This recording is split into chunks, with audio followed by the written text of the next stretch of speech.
sekalian yang dari mata Allah, ya. Perkenalkan, saya dengan Oke Setiawan. Apa yang nanti mau saya sampaikan, menurut saya ini sangat penting. Kenapa? Kenapa sangat penting? Karena setiap orang yang hadir di sini termasuk saya pasti punya masalah, betul?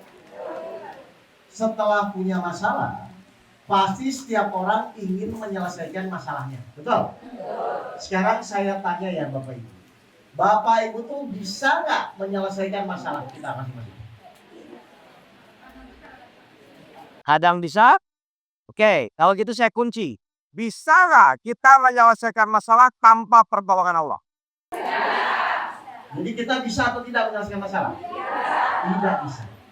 Masalah selesai tidak selesai tergantung Allah menolong atau tidak.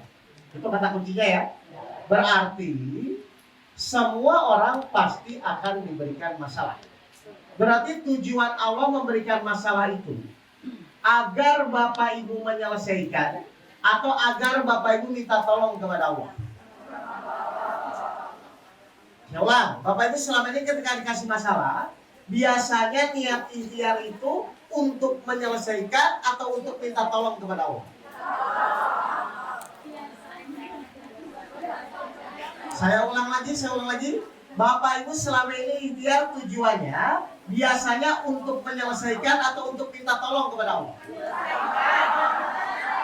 Baik, ini masih abu-abu ya. Saya kunci lagi sekarang. Kalau memang Bapak Ibu niatnya untuk minta tolong kepada Allah, kira-kira Allah tuh akan menolong kepada yang bersyukur atau mengeluh? Sekarang Bapak Ibu ketika punya masalah bersyukur atau mengeluh?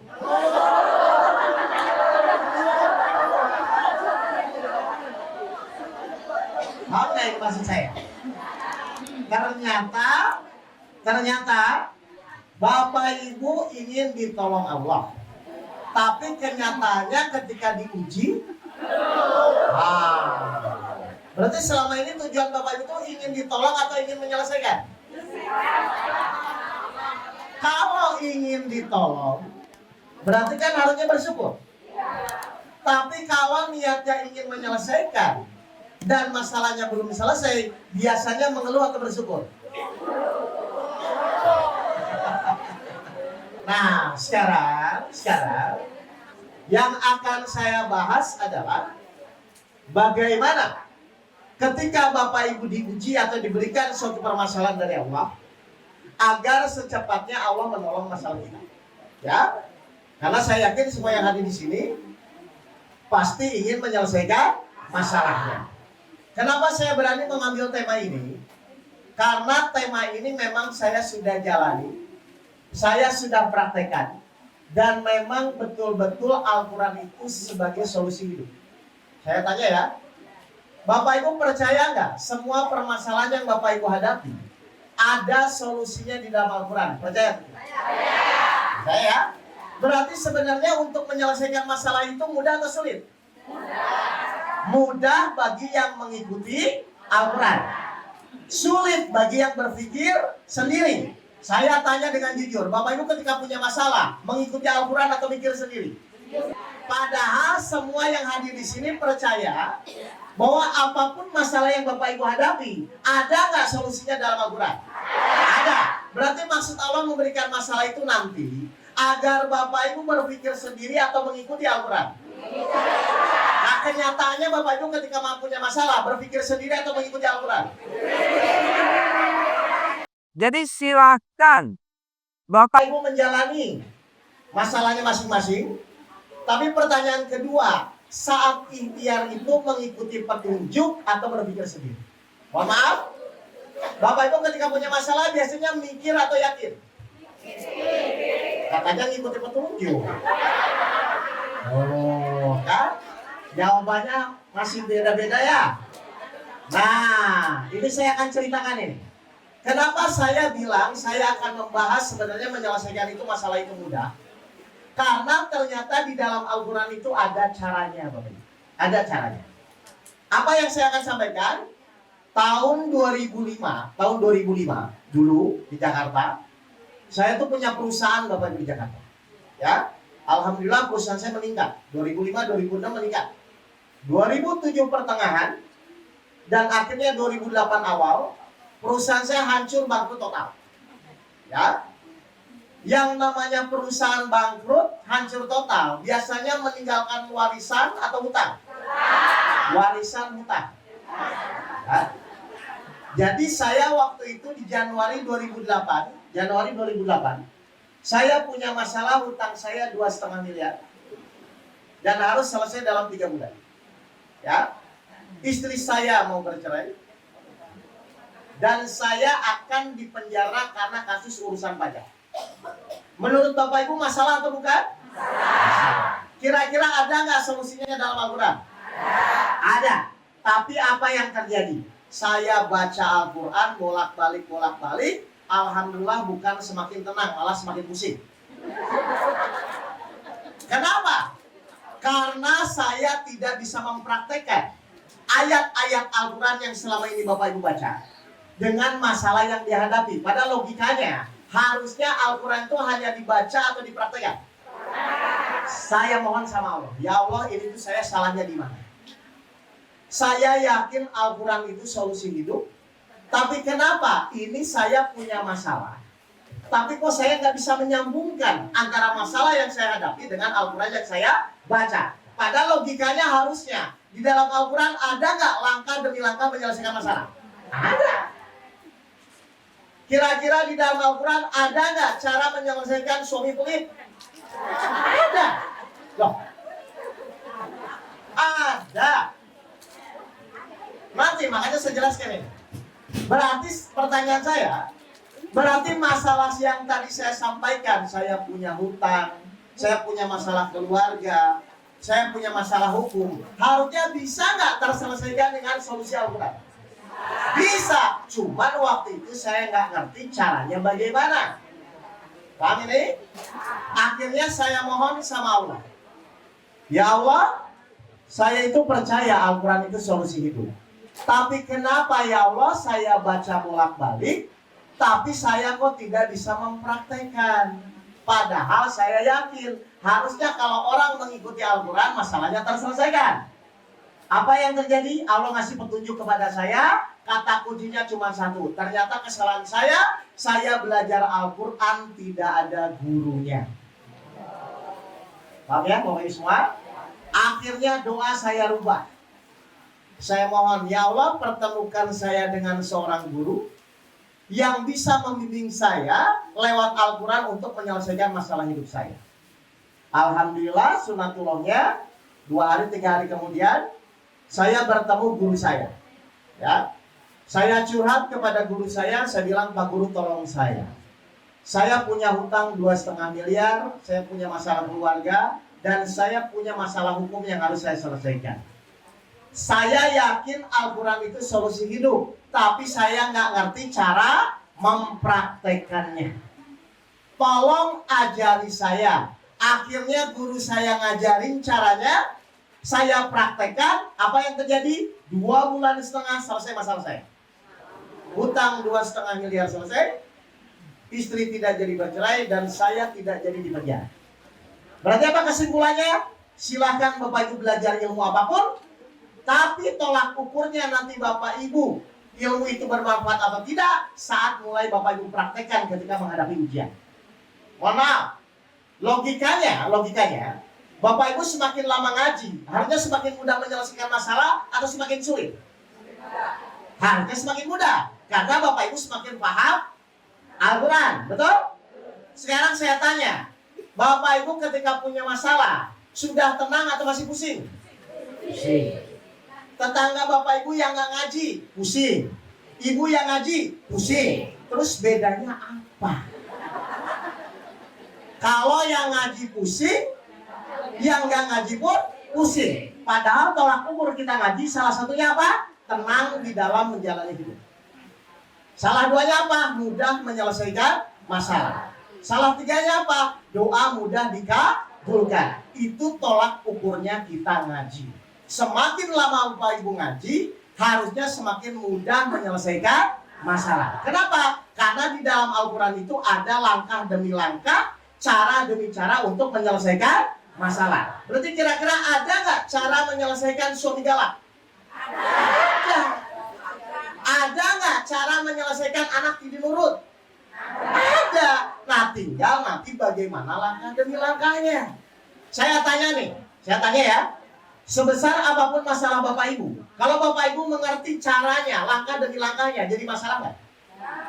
Sekarang yang jadi masalah itu karena masalahnya atau karena nggak ngerti langkah demi langkahnya? Itu yang saya alami tahun 2008. Meskipun hutang saya 2,5 miliar, istri saya mau cerai dan saya akan dipenjara, saya bingung itu bukan karena masalahnya. Saya tuh bingung ini saya mau ngapain. Perasaan ikhtiar sudah habis-habisan. Tapi ternyata masalah saya tidak selesai-selesai. Jadi orang bingung, orang pusing Bapak Ibu. Bukan karena masalah. Tapi karena nggak ngerti caranya. Contoh, Bu, tolong buatkan teh manis. Kira-kira menjadi masalah nggak buat Ibu? Kenapa? Karena Ibu bisa buat teh manisnya. Siapkan apa? Gula, air, sama teh. Akhirnya teh manis jadi masalah. Betul? Tapi pertanyaan kedua, ketika Ibu tiba-tiba divonis kanker, ya, suami meninggalkan, anak meninggalkan, kira-kira siapkan apa? Air, gula, sama teh. Nah, jadi saya jelasin ya. Jadi orang bingung, orang pusing, itu bukan karena masalahnya. Cuman dia selama ini nggak ngerti saja apa yang harus dilakukan.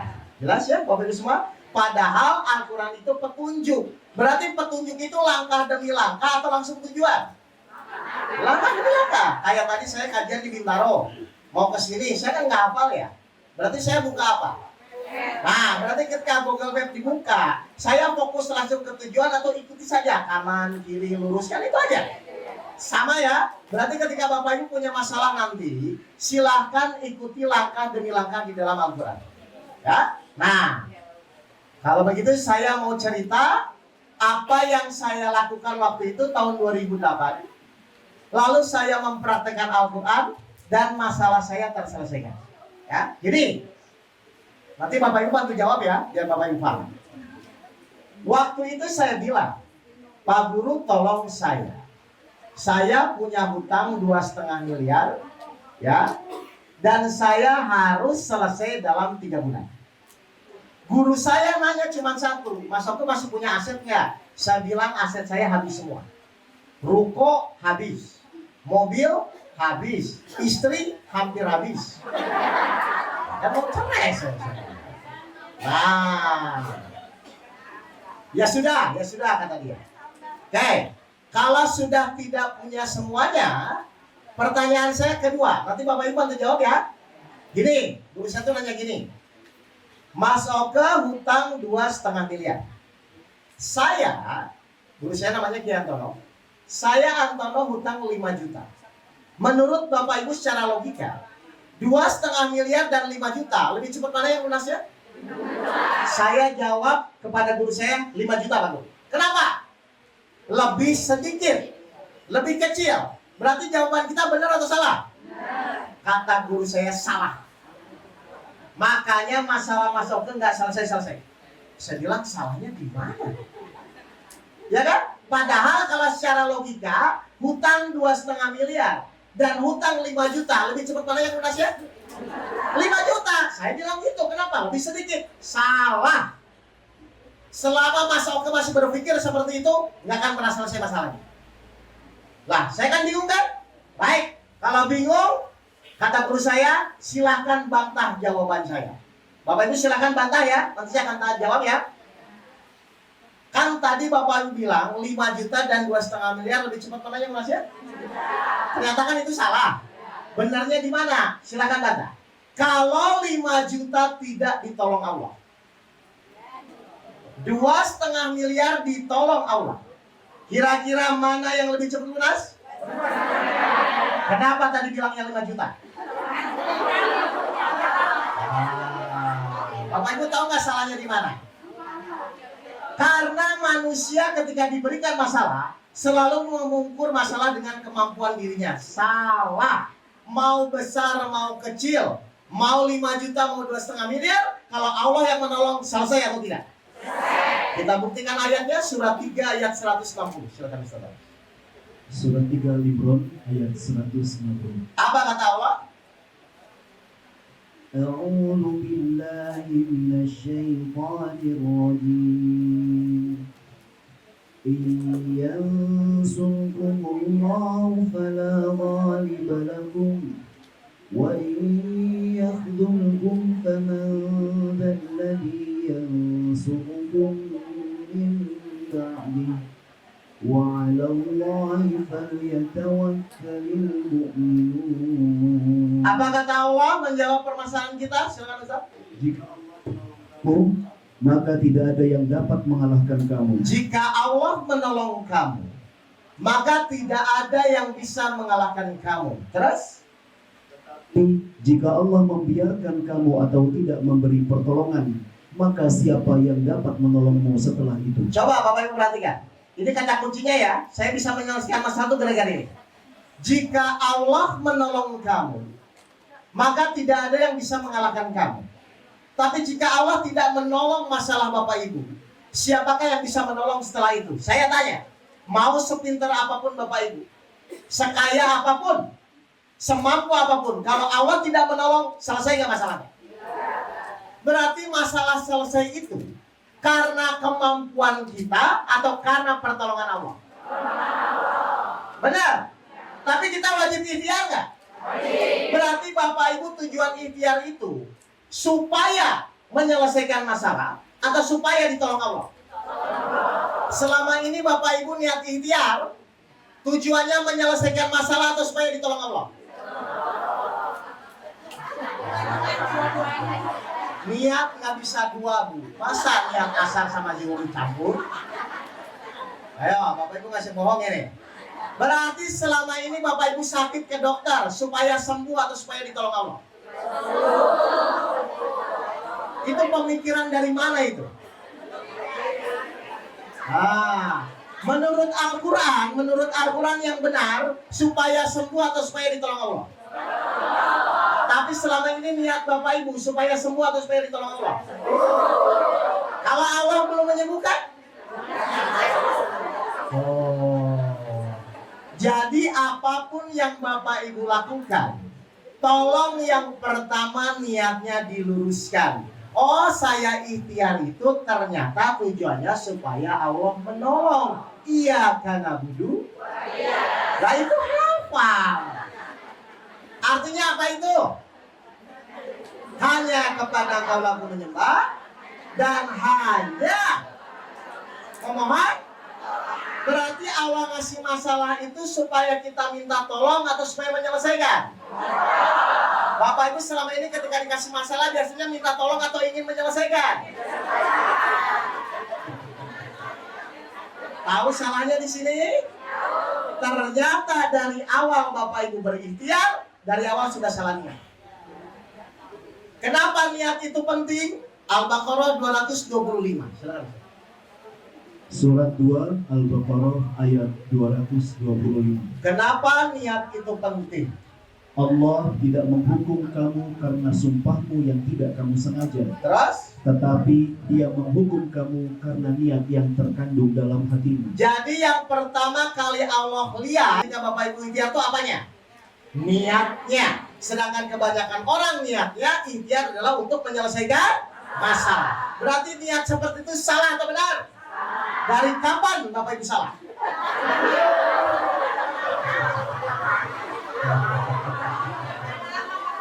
Paham? Nah, jadi ikhtiar itu wajib. Tapi tujuan selama ini ikhtiar itu untuk apa? Ternyata kita ikhtiar itu supaya Allah menolong. Kira-kira Allah menolong kepada yang bersyukur atau mengeluh? Bapak Ibu selama ini ketika ikhtiar menghadapi masalah biasanya mengeluh atau bersyukur?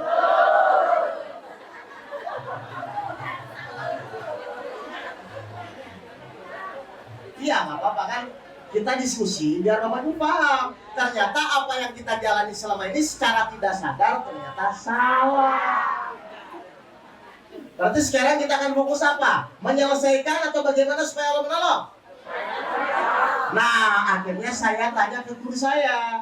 Terus Pak Guru, apa yang harus saya lakukan supaya Allah mau menolong masalah saya? Kan itu yang terjadi kan? Nah, saya tanya apa yang harus saya lakukan nih. Sekarang saya tahu nih bahwa saya tuh punya masalah harusnya dengan pertolongan Allah. Berarti saya akan ikhtiar, yang ikhtiar itu mengundang pertolongan Allah. Betul atau tidak? Berarti apa yang harus dilakukan? Surat Al-Baqarah ayat 153. Ya ayyuhallazina amanu ista'inu bis-sabri was-shalah. Bapak Ibu sering dengar ayat ini? Apa? Sering dibaca ya? Oke, apa artinya? Surat 2 ayat 153. Wahai orang-orang yang beriman, Ya ayyuhallazina amanu. Wahai orang-orang yang beriman. Terus? mohonlah pertolongan kepada Allah dengan sabar dan sholat. Baik. Kata Allah apa? Coba baca lagi. Wahai orang-orang yang beriman, Allah manggil siapa? Yang yakin. Yakin apa? Yakin pasti Allah menolong. Coba, ulang. wahai orang-orang yang beriman, mohonlah pertolongan kepada Allah dengan sabar dan sholat. Ini siapa yang janji? Allah janji apa? Menolong. Allah janji menolong kan? Sekarang saya tanya, Bapak Ibu ketika punya masalah, yakin nggak Allah menolong? Yakin. Nah kalau yakin masalahnya apa?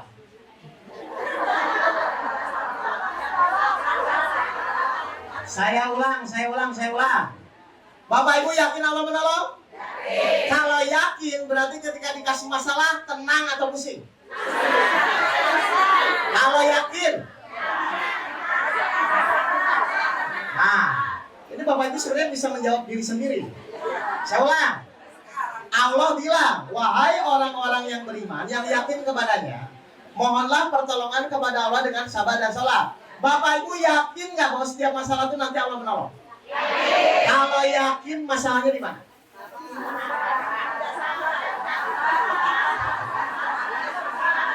Berarti saya tanya, terus Bapak Ibu pusing-pusing khawatir itu kenapa selama ini? Yakin atau tidak yakin? Lah kalau yakin pusing atau tenang? Selama ini? Iya, artinya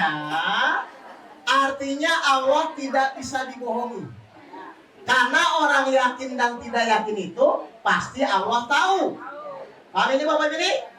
Berarti sekarang yang jadi pertanyaan, terus kenapa selama ini Bapak Ibu punya masalah, tapi kadang-kadang Bapak Ibu nggak yakin-yakin kan? Kan itu masalahnya. Berarti pertanyaannya, Ki Allah menolong tidak menolong tergantung siapa kalau itu? Tergantung kita. Nah, saya ditanya oleh guru saya, Mas Oka sudah beriman? Saya bilang insya Allah. Saya sudah beriman dari kecil Pak Bu. Baik, kata guru saya. Sudah sabar?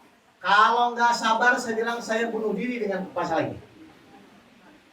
Sudah sholat? Apalagi sholat saya bilang. Tahajud 11, duha 12, rawatib 10. Saya jalani Bu.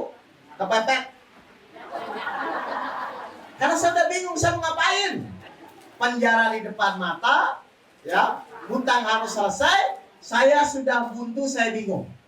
Terakhir guru saya nanya, kalau Mas Oka sudah beriman dengan benar, sudah sabar dengan benar, sudah sholat dengan benar, pasti ditolong nggak?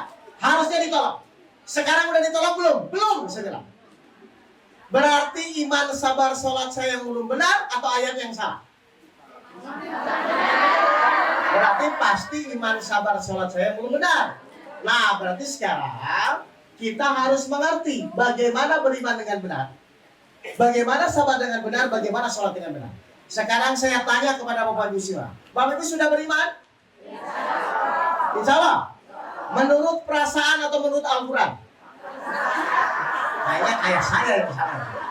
Ayo, saya tanya, Bapak Ibu semua yang hadir di sini sudah beriman? Menurut perasaan atau menurut Al-Quran?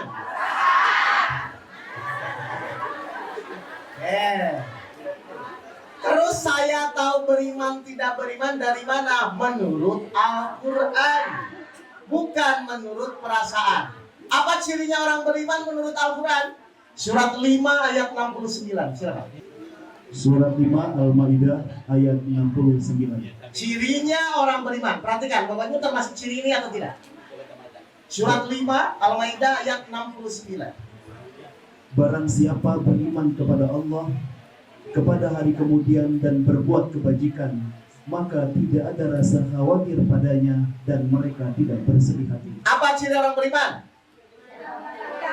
Tidak ada khawatir dan tidak bersedih. Saya tanya, Bapak Ibu masih ada rasa khawatir dan bersedih? Berarti sudah beriman atau kurang beriman? Kenapa tadi ngaku sudah? Oh, kan pasti ini. Yang kedua, Bapak Ibu sudah sholat? Sudah? Menurut perasaan atau menurut Al-Quran? Kayaknya perasaan lagi nih dari saya dulu. Kita lihat cirinya orang sholat menurut Al-Quran. Jadi nggak bisa Bapak Ibu lewat perasaan itu nggak bisa. Standarnya harus Al-Quran. Cirinya orang sholat, kan Bapak Ibu udah sholat kan? Berarti harus ada cirinya nggak? Harus. Cirinya orang sholat menurut Al-Quran itu apa? Apa silakan? Surat 70 ayat 19 sampai 22. Cirinya orang sholat. Surat 70 Al-Ma'arij ayat 19 sampai 22. Apa cirinya orang sholat? Sungguh manusia diciptakan bersifat suka mengeluh. Betul? Suami galak? Gaji sepotong? Terus? Apabila dia ditimpa kesusahan, dia berkeluh kesah. Betul ya? Terus? Dan apabila mendapat kebaikan harta, dia jadi kikir. Jadi manusia itu dasarnya mengeluh, berkeluh kesah dan kikir. Tapi ada golongan yang tidak mengeluh. Siapa itu golongan apa? Ayat 22-nya apa? Kecuali orang-orang yang melaksanakan sholat. Menurut Al-Quran, orang sholat itu mengeluh atau tidak? Bapak Ibu masih mengeluh? Tapi sudah sholat? Tapi mengeluh? Silakan direnungkan.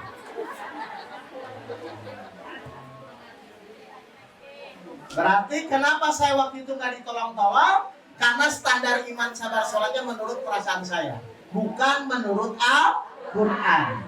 Terakhir. Bapak Ibu sudah sabar?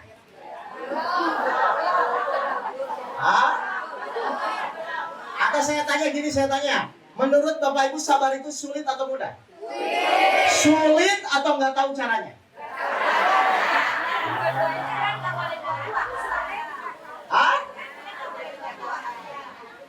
Oke, saya ulang dulu ya. Mohon maaf. Selama ini ketika Bapak Ibu punya masalah, disuruh sabar atau diajarkan caranya sabar?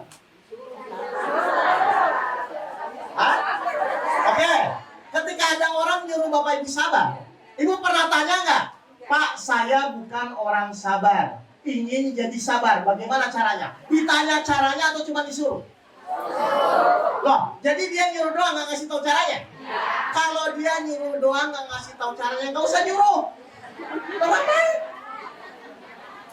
Kalau ibu nanti ada yang nyuruh sabar, ada yang nyuruh beriman, ada yang nyuruh sholat, tanya caranya bagaimana? Loh, ini mau saya ajarkan caranya. Loh, kalau Bapak Ibu nggak diajarin caranya, terus Bapak Ibu bisa praktekkan nggak kalau begitu? Terus bagaimana nanti Allah nolong? Ngerti? Jadi nanti ketika orang nyuruh ikhlas, ketika orang nyuruh sabar, nyuruh tawakal, tanya caranya bagaimana? Saya bukan orang sabar, ingin jadi sabar. Bagaimana caranya? Jadi sabar itu sulit atau tidak tahu caranya? 18 ayat 68. Karena di Al-Quran disampaikan begitu. Surat 18 Al-Kahfi ayat 68. Apa kata Al-Quran tentang sabar itu? Dan bagaimana engkau akan dapat bersabar atas sesuatu, sedang engkau belum mempunyai pengetahuan yang cukup tentang hal itu. Nah, jadi sabar itu sulit atau tidak tahu caranya? Nah, selama ini Bapak Ibu ngaji itu belajar sabar, belajar caranya atau cuma disuruh? Tapi nggak pernah diajarin caranya. Saya yang jadi sabar ini. Baik, sekarang ada 3 metodologi. Ya, ada cara iman yang benar, cara sabar yang benar, cara sholat yang benar. Bapak Ibu mau pilih yang mana dulu ini? Baik, kita akan bahas ya. Iman, sabar, dan sholat. Kalau nanti saya sudah ajarkan caranya, tinggal apa? Praktekkan. Kalau sudah dipraktekkan, pasti ditolong nggak? Sudah, berarti masalah selesai. Bukan ditolong. Karena saya tanya, Allah ibu sama Allah saya sama. Sama kan? Berarti 2008 ketika saya diajari guru saya, iman yang benar, sabar yang benar, sholat yang benar. Saya praktekkan, saya ditolong Allah. Selesai 2 bulan setengah. Berarti kalau ibu hutangnya di bawah 1 M, harusnya sebulan selesai. Kan sama saja kan? Wah, iya kan? Nah, sekarang kita akan mulai. Bagaimana cara beriman dengan benar? Bagaimana cara sabar dengan benar? Bagaimana cara sholat dengan benar? 1, kita mulai dari iman. Ya. Menurut Bapak Ibu, ya, untuk beriman kepada Allah, perlu proses atau tidak? Hah? Perlu. Baik, kalau perlu proses, umur berapa Bapak Ibu mau yakin total kepada Allah? Setahun lagi? 2 tahun lagi atau kapan? Katanya perlu proses. Saya ulang lagi. Coba saya ulang lagi. Untuk yakin kepada Allah, perlu proses atau tidak?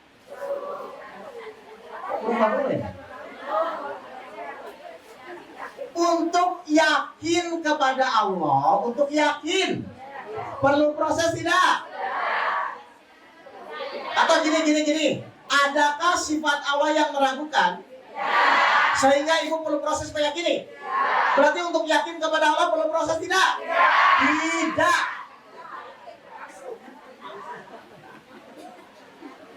Paham? Peningkatan keyakinannya perlu proses ujian. Paham ini Bapak ini?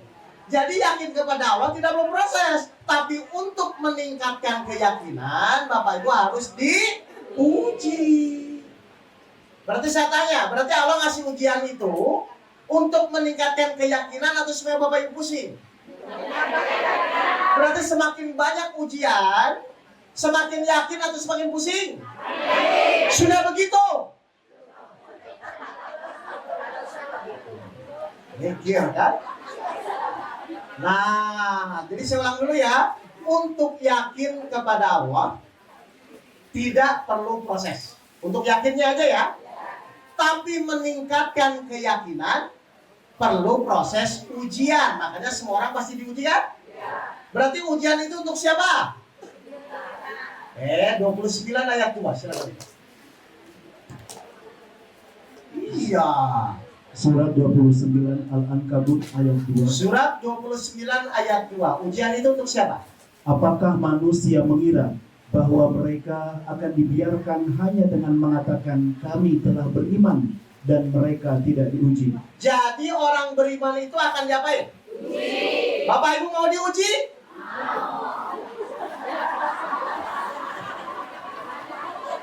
Kok bingung sih? Loh. Oh kan milih lagi. Loh, Bapak Ibu orang beriman atau bukan? Cirinya orang beriman apa? Nah Bapak Ibu tahu nggak kalau Bapak Ibu ngaku beriman pasti diuji? Loh kalau tahu, harusnya ketika diuji biasa saja atau emosi? Kenapa? Karena kita ngaku beriman dan pasti akan diuji. Nah terus masalahnya apa? Tuh kan aneh kan? Atau Bapak Ibu ingin meningkat imannya tapi nggak mau diuji, begitu? Iya.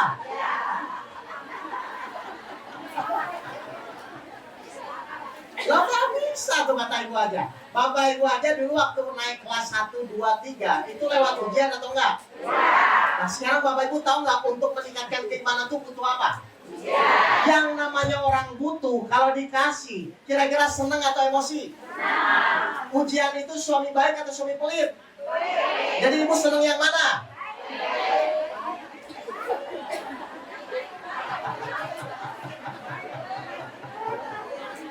Nah, Mengerti maksud saya? Jadi kalau Bapak Ibu ngaku beriman, yang pertama Bapak Ibu harus sadari ya, Allah pasti akan menguji. Karena mau terima mau tidak, mau suka tidak suka, Bapak Ibu pasti akan diuji. Malah harusnya Bapak Ibu sedih, kok Allah nggak menguji ya? Apa saya orang beriman atau tidak? Harusnya begitu. Ibu sedih nggak kalau nggak diuji?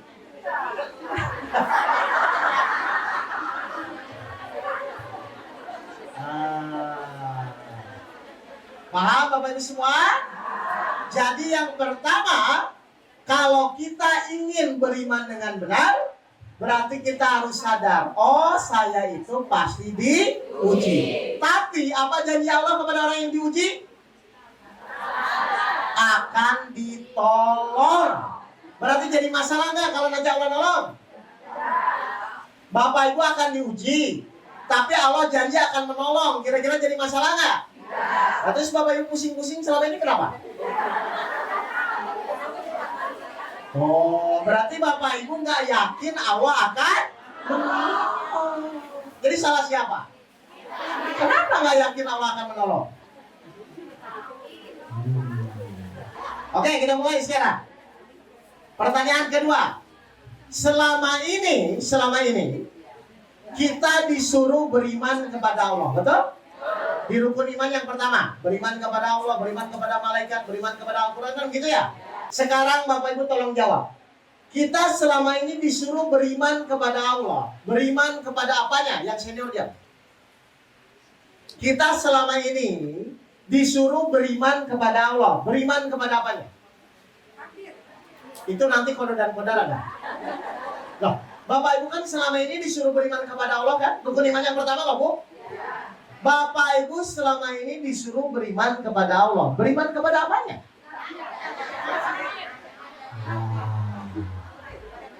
Ini nih, pantesan ini. Nah, 28 ayat 10. Kita selama ini disuruh beriman kepada Allah. Beriman kepada apanya?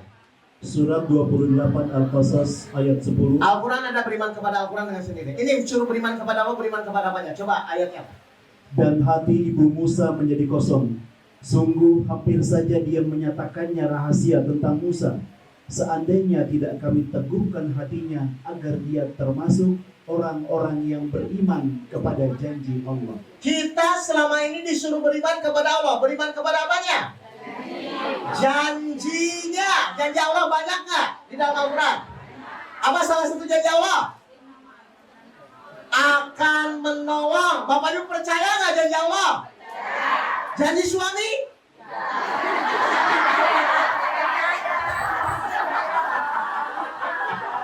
Loh, kenapa nggak percaya sama janji suami?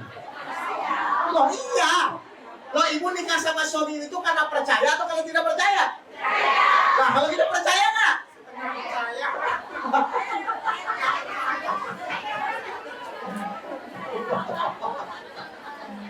Nah, paham ya Bapak Ibu ya? Jadi kita disuruh beriman kepada Allah. Salah satunya percaya kepada apa? Janjinya. Janji Allah banyak di dalam Al-Quran.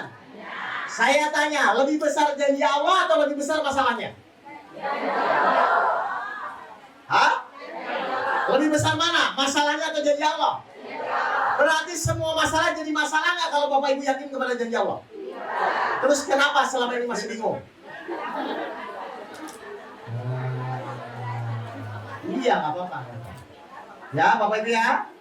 Jadi sebesar apapun masalah kita, tetap lebih besar adalah janji Allah. Kenapa? Karena kalau Allah janji, pasti akan ditepati. 19 ayat 61, silakan. Surat 19 ayat 61. Apa kata Allah? Yaitu surga Aden yang telah dijanjikan oleh Tuhan yang Maha Pengasih kepada hamba-hambanya. Sekalipun surga itu tidak tampak. Saya tanya, Bapak Ibu yakin nggak ada surga dan neraka? Kan belum pernah lihat. Kenapa? Baca lagi ayatnya, baca lagi. Coba perhatikan. Yaitu surga Aden yang telah dijanjikan oleh Tuhan yang Maha Pengasih kepada hamba-hambanya. Sekalipun surga itu tidak tampak. Jadi meskipun Bapak Ibu belum lihat surga, Tapi kalau Allah sudah bilang itu ada, Bapak Ibu harusnya yakin atau tidak? Perhatikan kalimat berikutnya. Sungguh janji Allah itu pasti ditepati. Berarti ketika Allah nanti sudah berjanji, akan terjadi atau tidak? Pasti atau tidak? Kalau pasti, yang dikhawatirkan apa? Iya kan saya bilang, kalau Bapak Ibu selama ini beriman kepada Allah, beriman kepada janjinya, berarti pasti atau tidak? Kalau pasti, yang dikhawatirkan apa? Ayo. Bingung kan Bapak Ibu selama ini? Iya. Apa yang pasti yang Allah janjikan? Wahai orang-orang yang beriman, mohonlah pertolongan kepada Allah dengan sabar dan sholat. Berarti kalau iman ibu benar, sabar ibu benar, sholat ibu benar, pasti nggak ditolong? Pasti. Oh, buktikan dong sama Allah. Kalau Bapak Ibu tuh ya, Bapak Ibu dalam menjalani yakin atau pusing? Enggak, saya nggak percaya. Ayo, jawabannya benar mana?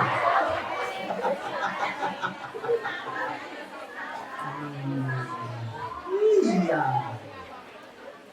Jadi selama ini kenapa masalah kita nggak selesai? Karena Bapak Ibu tidak yakin kepada janji Allah.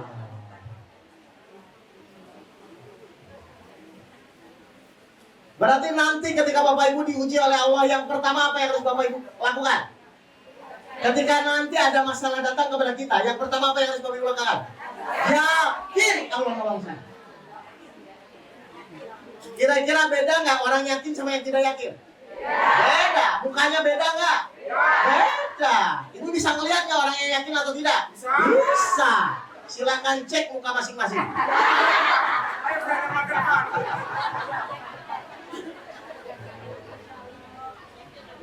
Paham ya, Bapak Ibu ya? Jadi kita disuruh beriman itu kepada janji Allah. Apa salah satu janji Allah yang harus pegang? 94 ayat 5 dan ayat 6. Surat 94 Al-Insyirah ayat 5 dan ayat 6. Apa yang harus Bapak Ibu tanamkan dalam pemikiran Bapak Ibu kepada Allah berjanji apa? Maka sesungguhnya bersama kesulitan ada kemudahan. Ini siapa yang berfirman? Jadi Allah bilang apa kepada kita?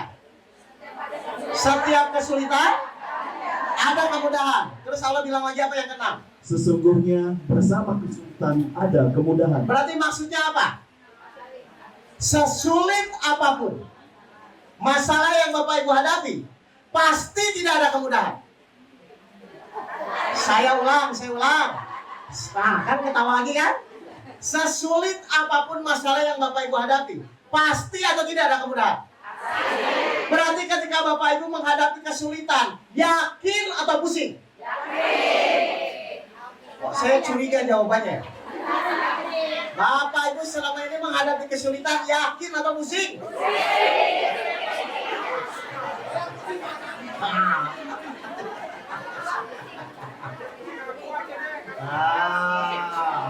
Bapak-bapaknya udah sadar nih, ibu-bapaknya ibu-ibunya setengah sadar nih.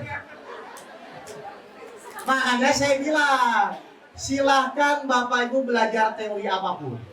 Tapi tolong teori itu bisa dipraktekkan. Agar semakin lama Bapak Ibu praktek, semakin yakin.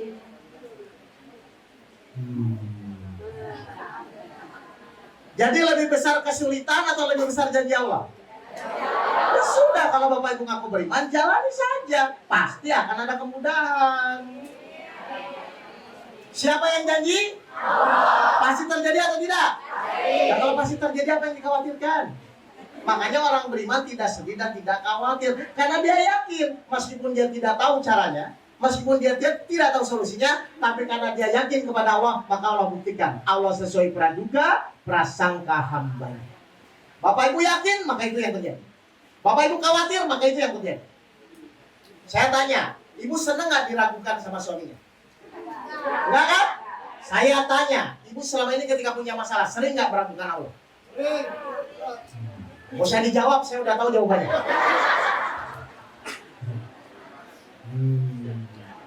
Itu yang jadi masalah.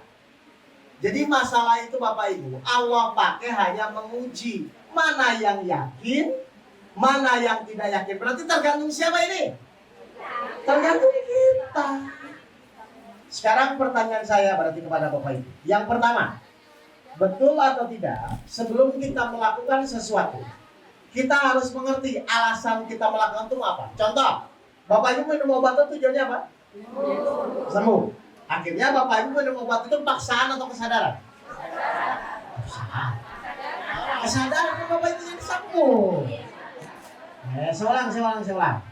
Berarti setiap melakukan segala sesuatu itu akan semakin meningkat kalau kita sadar. Jelas? Seperti tadi saya bilang, kenapa Bapak Ibu minum obat? Supaya sembuh. Berarti saat Bapak minum obat, Ibu minum obat, berarti memang dengan kesadaran ingin sembuh. Sekarang pertanyaan saya, kenapa kita harus beriman kepada Allah?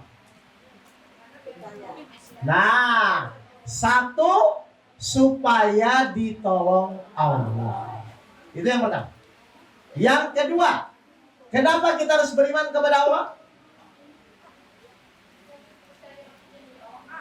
Iya, kan beriman kepada Allah. Maksudnya alasan apa Bapak Ibu beriman kepada Allah? Satu, supaya ditolong Allah. Yang kedua, surat 10 ayat 9.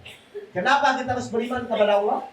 Surah 10 Yunus ayat 9. Apa kata Allah? Sesungguhnya orang-orang yang beriman dan mengerjakan kebajikan niscaya diberi petunjuk oleh Tuhan karena keimanannya. Kenapa kita harus beriman kepada Allah, Bapak Ibu? Supaya diberi petunjuk. Sebesar apapun masalah Bapak Ibu, kalau Bapak Ibu diberi petunjuk, selesai nggak masalahnya? Berarti iman itu memegang peranan penting saat Bapak Ibu menjalani masalah dari awal sampai akhir. Paham ini? Yang terakhir, meskipun masih banyak, kenapa kita harus beriman kepada Allah? Ini cirinya biar Bapak Ibu paham. Ayo, tadi kenapa kita harus beriman kepada Allah? Satu, agar ditolong Allah. Yang kedua, agar diberi petunjuk. Yang ketiga, kenapa kita harus beriman kepada Allah? 48 ayat 4. Silakan. Surat 48 Al-Fat ayat 4. Jadi saya menggunakan ayat-ayat Al-Quran saja biar Bapak Ibu bisa paham. Dialah yang telah menurunkan ketenangan ke dalam hati orang-orang mukmin untuk menambah keimanan atas keimanan mereka yang benar. Kenapa kita harus beriman kepada Allah? Agar dalam menjalani apapun yang kita hadapi, hatinya jadi tenang. Mohon maaf, Bapak Ibu pilih mana? Banyak uang tidak tenang atau tidak punya uang tapi tenang?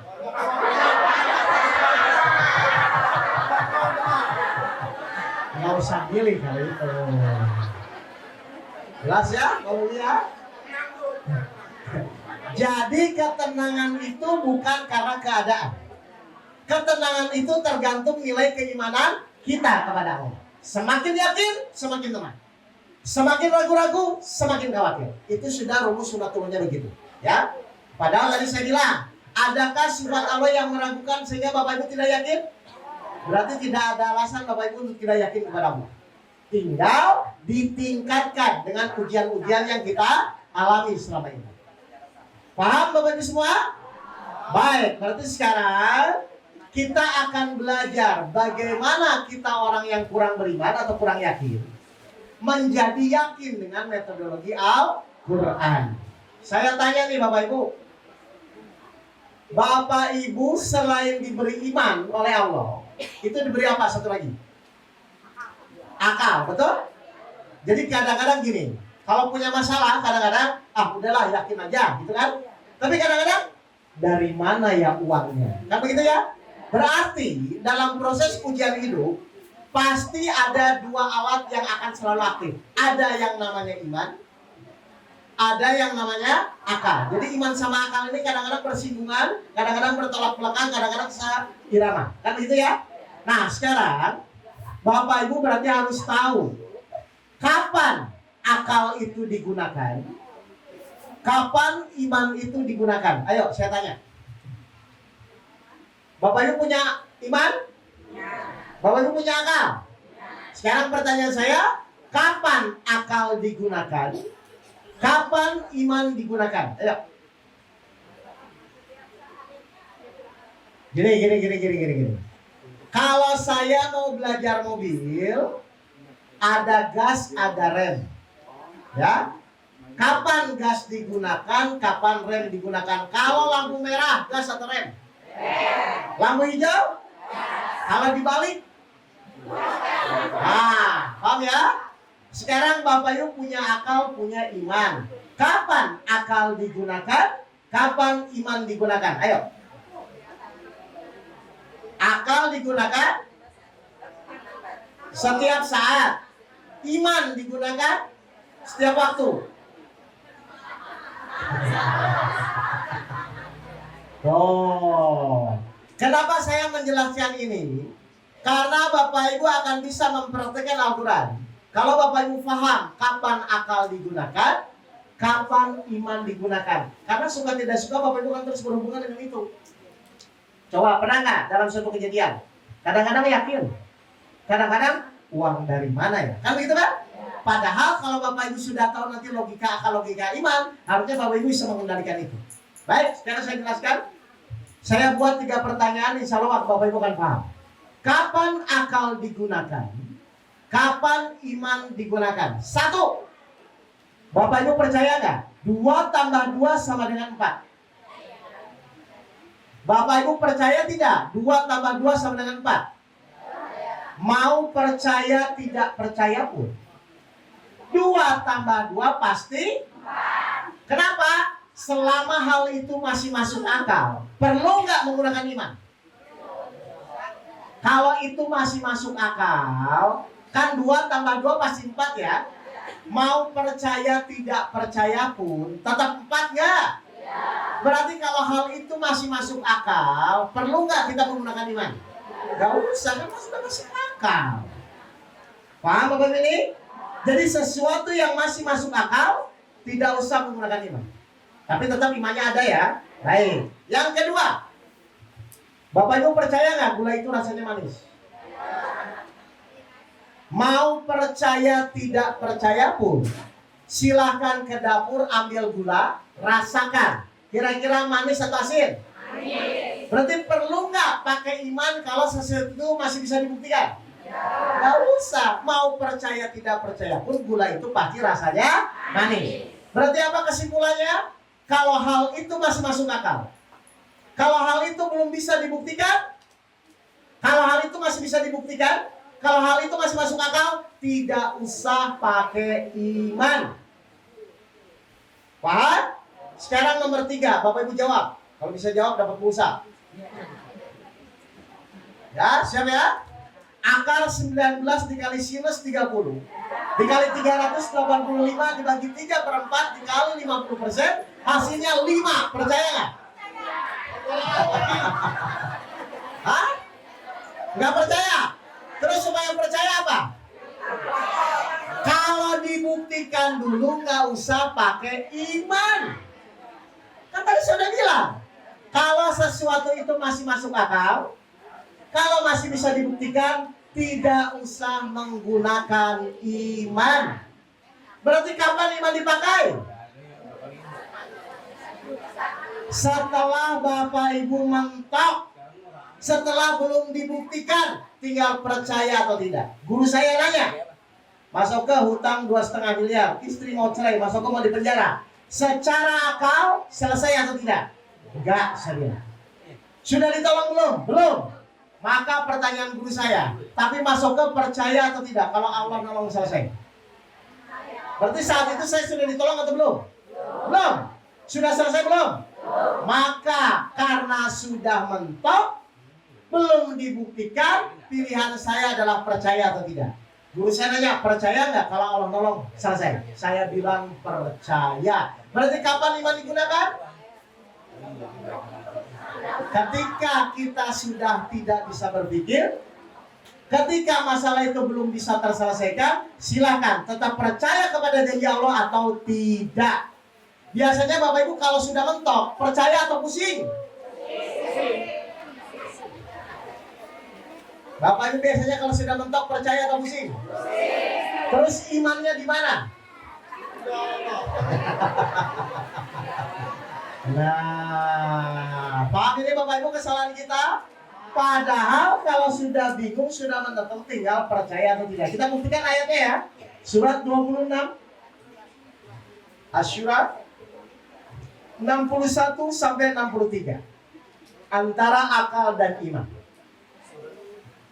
Surat 26 Asy-Syura 61 sampai 63. Apa kata Allah? Surat 26 Asy-Syu'ara ayat 61 sampai 63.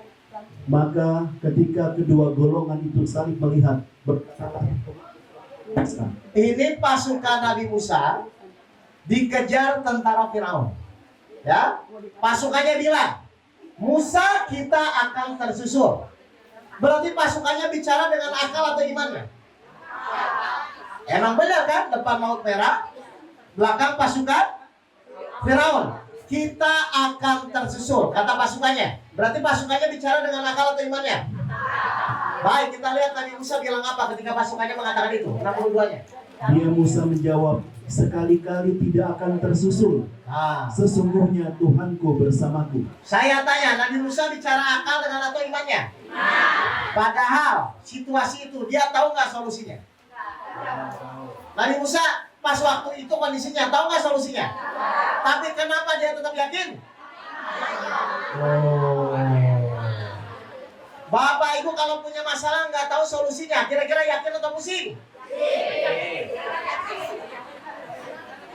Coba lihat.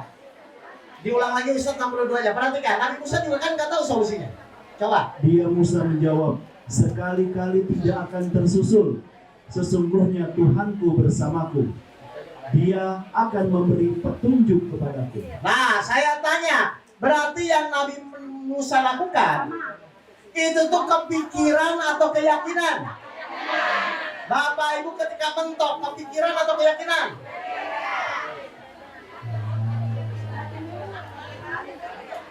Padahal maksudnya kalau sudah Bapak Ibu mentok itu tinggal yakin atau tidak. Yakin tetap harus dijalani, enggak yakin pun harus dijalani. Harusnya pilih yang mana? Yakin saja. Nah, ada Trisna apa sih? Lihat, ketika seorang hamba yakin kepada Allah, tadi apa? Ketika Bapak Ibu beriman kepada Allah, Allah memberi apa? Nomor 2, petunjuk. Terjadinya, jadinya 63-nya. Kami wahyukan kepada Musa, pukullah laut itu dengan tongkatmu. Oh, mohon maaf, Musalamah tolong pulang. Hah? Musalma. Oh, sudah. Ya, sekali lagi ya, lihat 63-nya ya, 63-nya apa? Lalu kami wahyukan kepada Musa, pukullah laut itu dengan tongkatmu. Nabi Musa dapat apa? Ya, tongkat. Dapat apa? Petunjuk. Gara-gara dia mikir atau gara-gara dia yakin? Ibu ketika mentok, yakin atau mikir?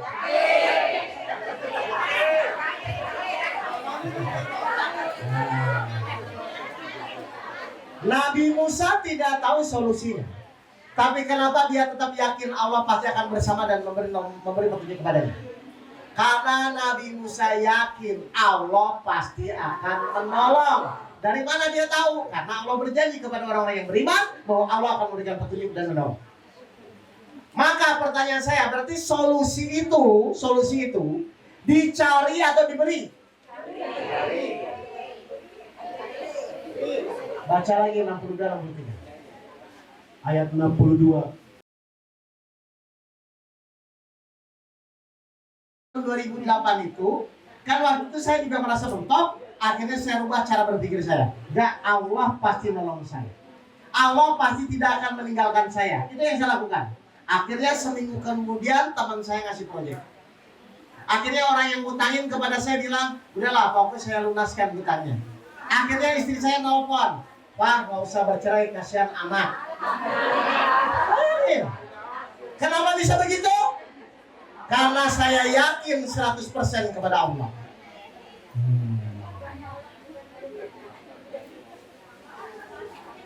Jadi saya ulang, berarti kita ikhtiar itu untuk semakin yakin atau mencari solusi?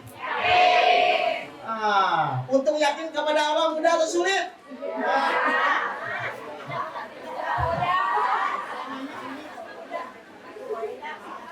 Mudah karena tidak ada sifat Allah yang meragukan, sehingga Bapak Ibu kurang yakin kan harusnya kan?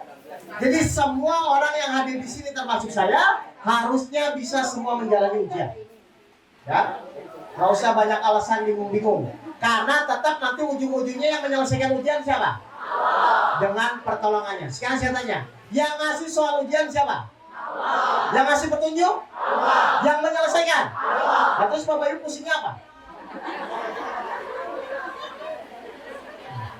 Loh kan Bapak Ibu tinggal menjalani.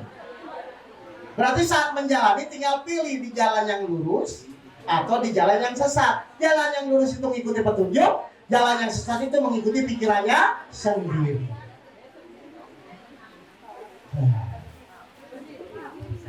Baik, jelas Bapak Ibu ini? Berarti sekarang tinggal praktek. Silakan, ada pertanyaan?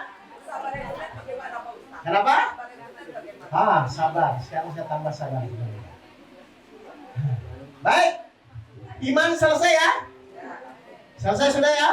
Nah, sekarang saya akan jelaskan sabar 15 menit, insya Allah cukup waktunya. Begini, tadi saya ulang. Tadi saya bilang, sabar itu sulit atau nggak tahu caranya? Baik. Bapak Ibu tahu nggak? Saya naik haji berturut-turut 18 Mei 2024, 12 Mei 2025 naik haji. Itu gara-gara saya praktek sabar. Nah, ini yang mau saya carakan. Baik, gini ya, sekarang saya praktekkan ya. Kenapa kita harus sabar? Ayo.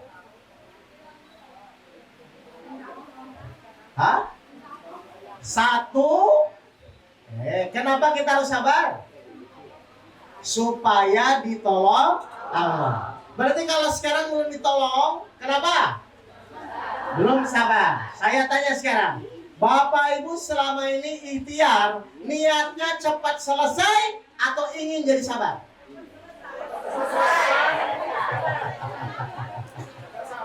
Nah, jadi sabar nggak penting. Saya ulang lagi. Selama ini Bapak Ibu kalau dikasih masalah oleh Allah, kan Bapak Ibu ikhtiar ya. Niatnya cepat selesai atau supaya jadi sabar? Jadi sabar. Solehah sekali Ibu. Semua orang biasanya ketika ikhtiar pasti pikirannya cepat selesai. Ayo jujur. Nggak ada yang jadi sabar, nggak ada. Padahal saya tanya ya, kalau Bapak Ibu sudah sabar, selesai nggak masalahnya? Berarti sabar dulu baru selesai atau selesai dulu baru sabar? Sekarang saya tanya, Bapak Ibu selama ini ikhtiar ingin cepat selesai atau ingin sabar? Harusnya Bapak Ibu ikhtiar tuh jadi sabar. Setelah sabar nanti Allah menolong. Loh saya tanya ya, Bapak Ibu selama ini sadar nggak sih menjalani hidup?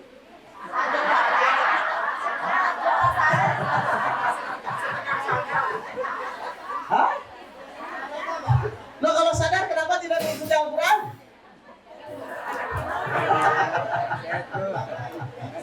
Oke. Jadi satu, kenapa kita harus sabar? Karena supaya ditolong Allah. Yang kedua, kenapa kita harus sabar?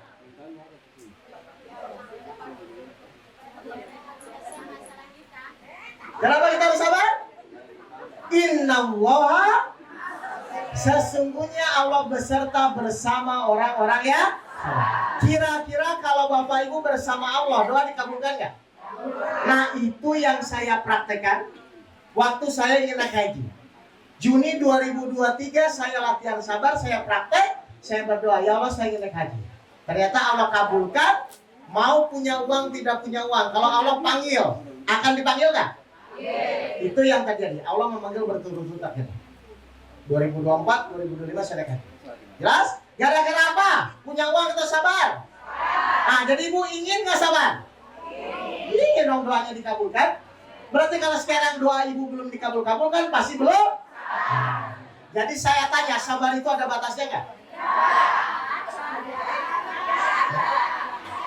Ada atau tidak? Nah, terus kalau Ibu curhat, Ustadz saya tuh kurang sabar apalagi itu gimana? Oh, kenapa sabar itu tidak ada batasnya? Karena orang sabar bersama. Berarti kalau tidak sabar bersama siapa? Nah Ibu kalau dimarahin suami, sabar atau marah? Berarti Ibu bersama siapa?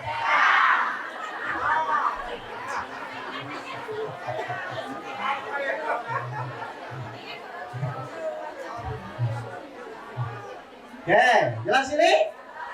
Jadi kalau kita sabar dengan benar, pasti doanya dikabulkan. Nanti saya kasih contoh, kita praktekkan ya. Ibu nanti praktek. Yang ketiga, yang terakhir. Kenapa kita harus sabar? Surat 3 ayat 142. Silakan Ustaz. Surat 3 ayat 142. Kenapa kita harus sabar?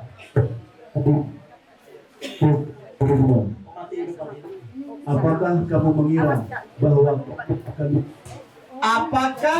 mengira bahwa kamu akan masuk surga? Allah nanya kepada siapa ini Bapak Ibu? Kepada manusia. Ya. Ya, surat 3 ayat 142. Itu tuh Allah nanya. Apakah kamu mengira bahwa kamu akan masuk surga? Berarti Allah nanya kepada kita. Bapak Ibu ingin masuk surga? Tapi tahu nggak syaratnya apa? Nih, lanjut ayatnya apa?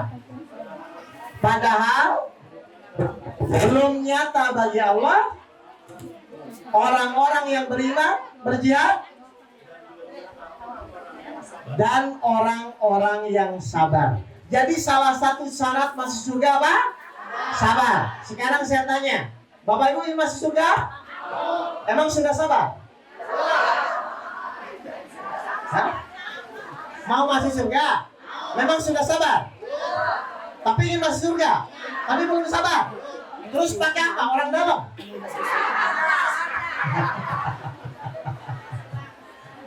Nah, ternyata apa keutamaan orang sabar? Ada 3, Bapak Ibu. Meskipun banyak ya. 1, ditolong Allah. 2, doanya mudah dikabulkan. Yang ketiga, salah satu syarat masuk surga. Jadi Bapak Ibu, sabar itu kesadaran atau paksaan? Kalau kesadaran harusnya sulit atau mudah? Mudah sadar. Nah, berarti sekarang pertanyaannya, bagaimana caranya saya bukan orang sabar, ingin jadi sabar? Kira-kira ada nggak caranya di dalam Al-Quran? Kalau nanti saya ajarkan caranya, Bapak Ibu praktekkan, silakan langsung doa, pasti dikabulkan. Oke, kita mulai bagaimana caranya ya. Sekarang saya tanya, untuk jadi sabar, berarti kita perlu teori atau tambah latihan? Teori dan latihan. Sekarang saya tanya, selama ini Bapak Ibu hidup, berapa banyak kejadian yang menimpa Bapak Ibu selama ini? 2 kejadian enak dan tidak enak. Oh, ini menurut Al-Quran, bukan menurut saya. 21 ayat 35. Minta tolong Mas. Jadi kejadian hidup itu cuma 2 ya Bapak Ibu. Kejadian enak dan tidak enak. 21 ayat 35. Wah, nggak jalan nih komiknya. Surat 21 ayat 35. Siapa yang Bapak Ibu baca? Kasih ya Mas. Kami akan memuji kamu dengan keburukan dan kebaikan. Jadi kejadian itu ada berapa? 2 kejadian buruk sama kejadian baik. Saya tanya, kejadian buruk itu enak atau tidak enak? Kejadian baik? Nah, kalau saya tanya kepada Bapak Ibu milih yang mana? Kejadian enak atau tidak enak? Enak ya? Baik. Sekarang pertanyaan kedua. Kalau Bapak Ibu ingin sabar, Bapak Ibu butuh kejadian enak atau tidak enak? Kan kalau Bapak Ibu disuruh milih inginnya dapat kejadian enak. Tapi karena Bapak Ibu ingin jadi sabar, berarti Bapak Ibu butuh kejadian enak atau tidak enak? Kejadian tidak enak itu suami baik atau suami pelit? Kejadian tidak enak? Pelit. Ya kan? Berarti kalau Bapak Ibu ingin sabar, berarti butuh suami yang baik atau yang pelit?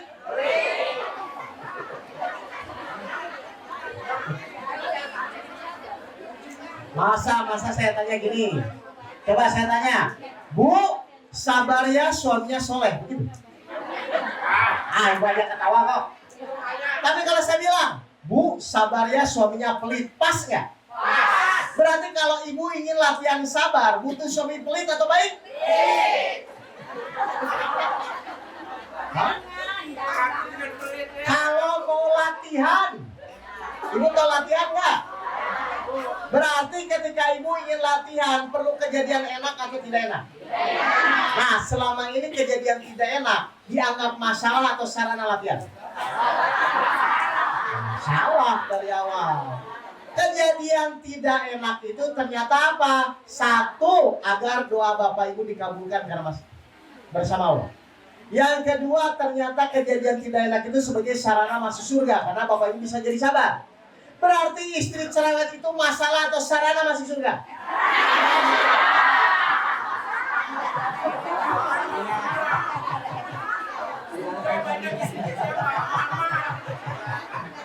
Nah, tinggal bagaimana caranya ketika kita dimarah-marahin suami, dimarahin istri, kita bisa benar-benar jadi sarana sabar, kan begitu kan? Ini saya mau ajarkan bagaimana cara prakteknya ketika kita dizolimi orang, ketika kita dimaki-maki orang, ternyata itu bukan masalah tapi sarana doa kita dikabulkan. Kita mulai ya. Ini es buah ini sarana sabar atau masalah? Oh, apa salah?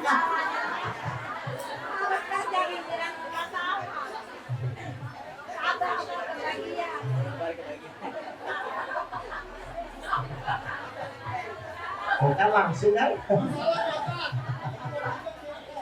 Oke. Sabar nih.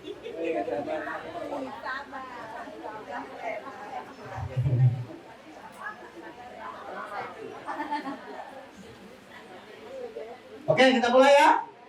Bagaimana caranya membalikan situasi pasangan menjengkelkan itu ternyata menjadi sarana dikabulkan. Difitnah orang, dizolimi orang itu ternyata menjadi sarana doa dikabulkan. Bagaimana caranya? Begini. Surat 64 ayat 11. Kita mulai sekarang. Bapak Ibu nanti praktekkan.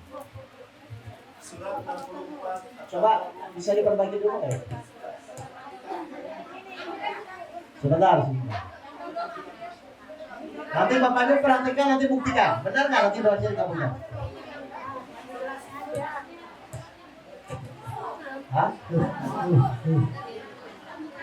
Harus dipegang kali ujungnya. Cuk ya. Oke, kita lihat ya. Surat 64 ayat 11. Baik, Ibu semua buka surat 64 ayat 11. Saya ajarin cara prakteknya. Nanti kalau ada kejadian Ibu terima, Ibu berdoa, insya Allah dikabulkan. Tidak ada suatu musibah yang menimpa seseorang kecuali dengan izin Allah. Sekali lagi, tenang.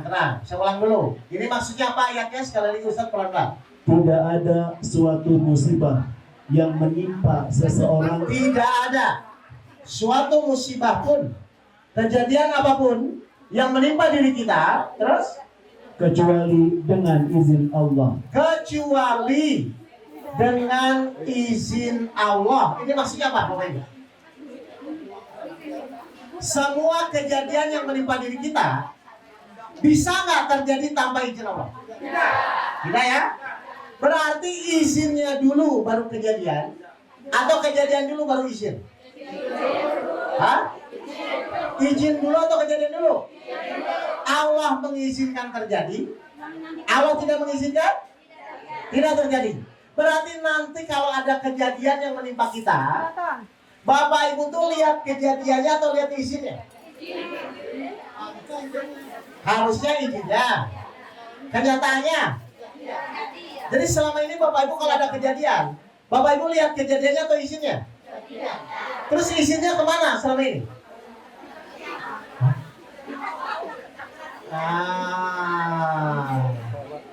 Saya ulang dulu ya. Semua kejadian yang menimpa kita itu terjadi atas izin Allah. Berarti izin dulu baru kejadian atau kejadian dulu baru izin? Sekarang saya tanya, izin Allah itu benar atau salah? Sempurna atau salah? Kalau benar, kalau sempurna, yang wajar diterima atau marah-marah? Terima tuh ngomongnya apa? Berarti ketika ibu dimarah-marahin suami, ngomongnya apa?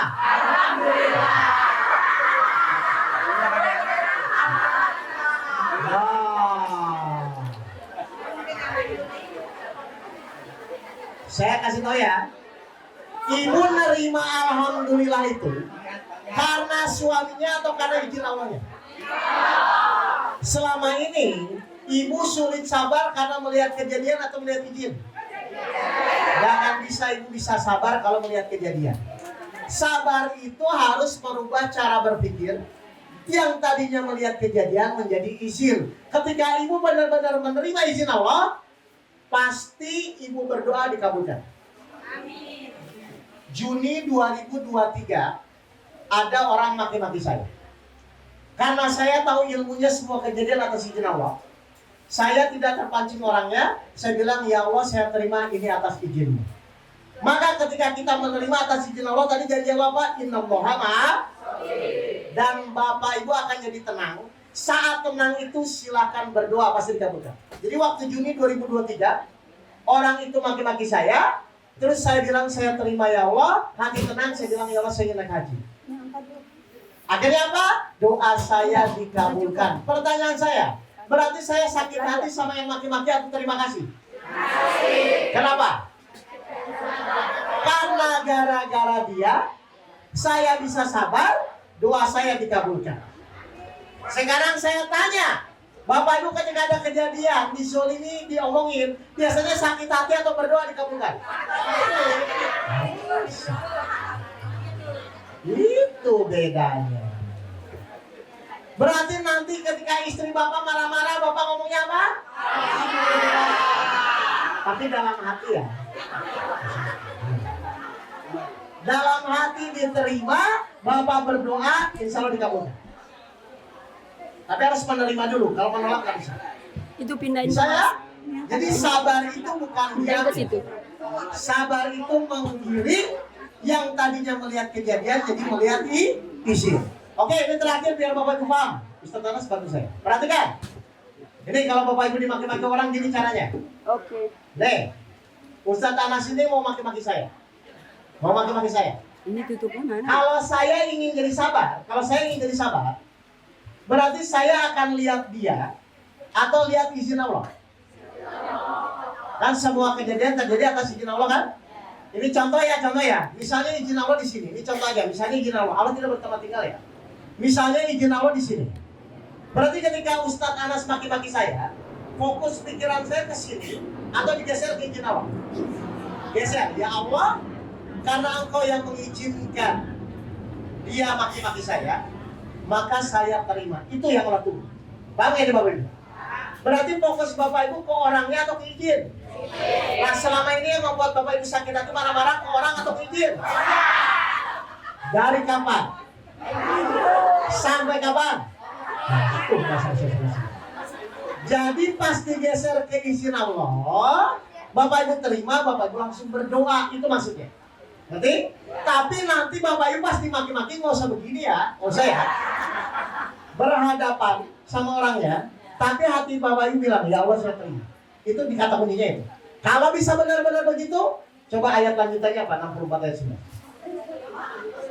Makasih ya Mas.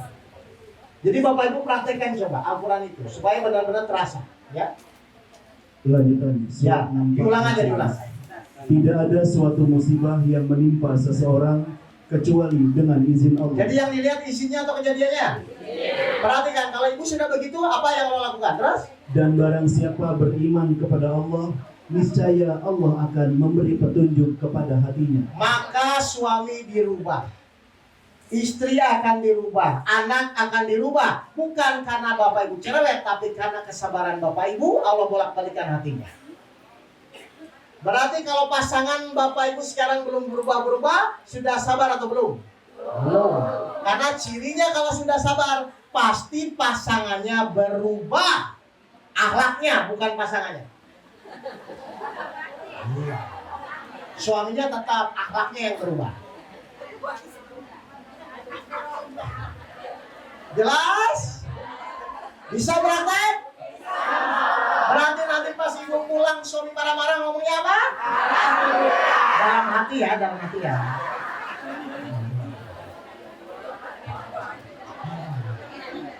Baik, Bapak Ibu sekalian, terima kasih. Silakan dipraktekkan. Silakan dibuktikan, karena apapun ilmu yang Bapak Ibu pelajari, kalau tidak sampai pembuktian, Bapak Ibu akan kurang yakin nantinya. Terima kasih.